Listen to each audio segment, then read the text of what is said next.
হাতিরঝিলে অবস্থিত বিজিএমইএর বহুতল ভবন ভাঙার কাজ গত 2 দিন পোশাক শিল্প মালিকদের শীর্ষ সংগঠনটির প্রধান কার্যালয়ের জিনিসপত্র সরানোর পর আজ সকালে ভবনটি ভাঙার প্রস্তুতি নেওয়া হয়। ডিনামাইট সহ আধুনিক প্রযুক্তি ব্যবহার করে ভবন ভাঙা হবে। এর আগে ভবন ভেঙে ফেলতে কয়েকবার সময় বেঁধে দেন আদালত, তবে পোশাক শিল্পের স্বার্থ বিবেচনায় প্রতিবারই বাড়ানো হয়েছে সময়সীমা। সবশেষ মুচলেকা দিয়ে 1 বছরের সময় নেয় বিজিএমই কর্তৃপক্ষ, যা শেষ হয়ে গেল 12ই এপ্রিল। আদালতের রায় মাথায় রেখে রাজধানীর উত্তরায় চলছে তৈরি পোশাক শিল্প মালিকদের সংগঠন বিজিএমই এর নতুন ভবনের নির্মাণ কাজ।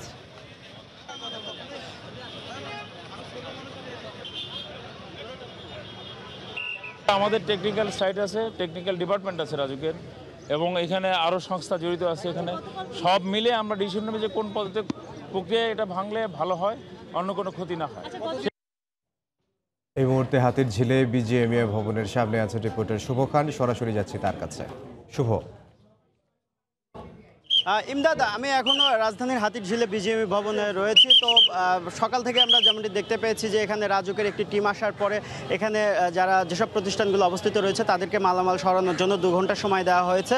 তো সেই 2 ঘন্টা পেরিয়ে যাওয়ার পরবর্তীতে আরও 2 ঘন্টা সময় বাড়ানো হয়। তো 2টার মধ্যেই তাদেরকে নিয়ে যাওয়ার কথা বলা হয়েছিল, কিন্তু এখন যে অবস্থা আমরা দেখতে পেয়েছি তাতে কিন্তু 2টাও পার হয়ে গিয়েছে। এখন পর্যন্ত কিন্তু সেই মালামাল সরানোর কাজটি শেষ হয়নি, যদিও বিজিএমইর পক্ষ থেকে বলা হয়েছে যে বিকেল 5টা পর্যন্ত তাদের সময় দেওয়ার জন্য। তবে এখন যে পরিস্থিতি তাতে মনে হচ্ছে যে আমরা যতটুকু দেখতে পাচ্ছি যে বিকেল 5টার মধ্যেও কিন্তু এই ভবনের যে মালামাল সরিয়ে নেওয়ার যে কার্যক্রম সেটি কিন্তু শেষ হবে না। সুতরাং রাজুক আজকে কখন নাগাদ ভবনটি বুঝে নিতে পারবে সেটি কিন্তু বলা যাচ্ছে না, এবং এখন পর্যন্ত কিন্তু রাজুকের কর্মকর্তারা আমাদেরকে কিন্তু নির্দিষ্ট করে বলেনি যে আজকেই ভবনটি ভাঙার কাজ শুরু হবে কিনা। যেহেতু রাজুকের নির্বাহী ম্যাজিস্ট্রেট আমাদেরকে জানিয়েছিলেন যে ডিনামাইট সহ অন্যান্য আধুনিক প্রযুক্তি ব্যবহার করে এই ভবনটি ভাঙা হবে, সুতরাং সে ধরনের কোনো কার্যক্রম বা সে ধরনের কোনো ইনস্ট্রুমেন্ট কিন্তু আমরা এখন পর্যন্ত দেখিনি। সুতরাং আজকে কখন নাগাদ এই ভবনটি ভাঙার কাজ শুরু হবে এরকম কোনো নির্দেশনাও কিন্তু তাদেরকে ঊর্ধ্বতন মহল থেকে দেওয়া হয়নি, এমনটাই তারা আমাদেরকে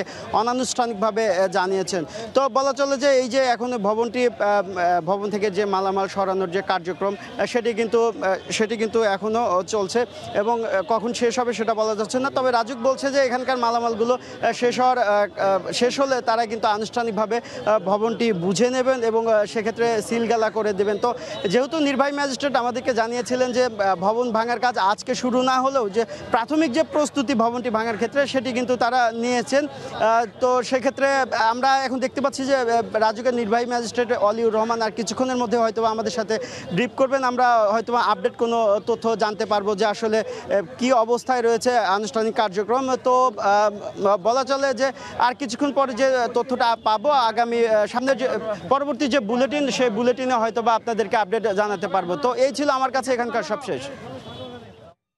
রাজধানীর হাতিরঝিলের বিজিএমইএ ভবনের সামনে থেকে আমাদের সাথে যোগ দিয়েছিলেন রিপোর্টার শুভ খান।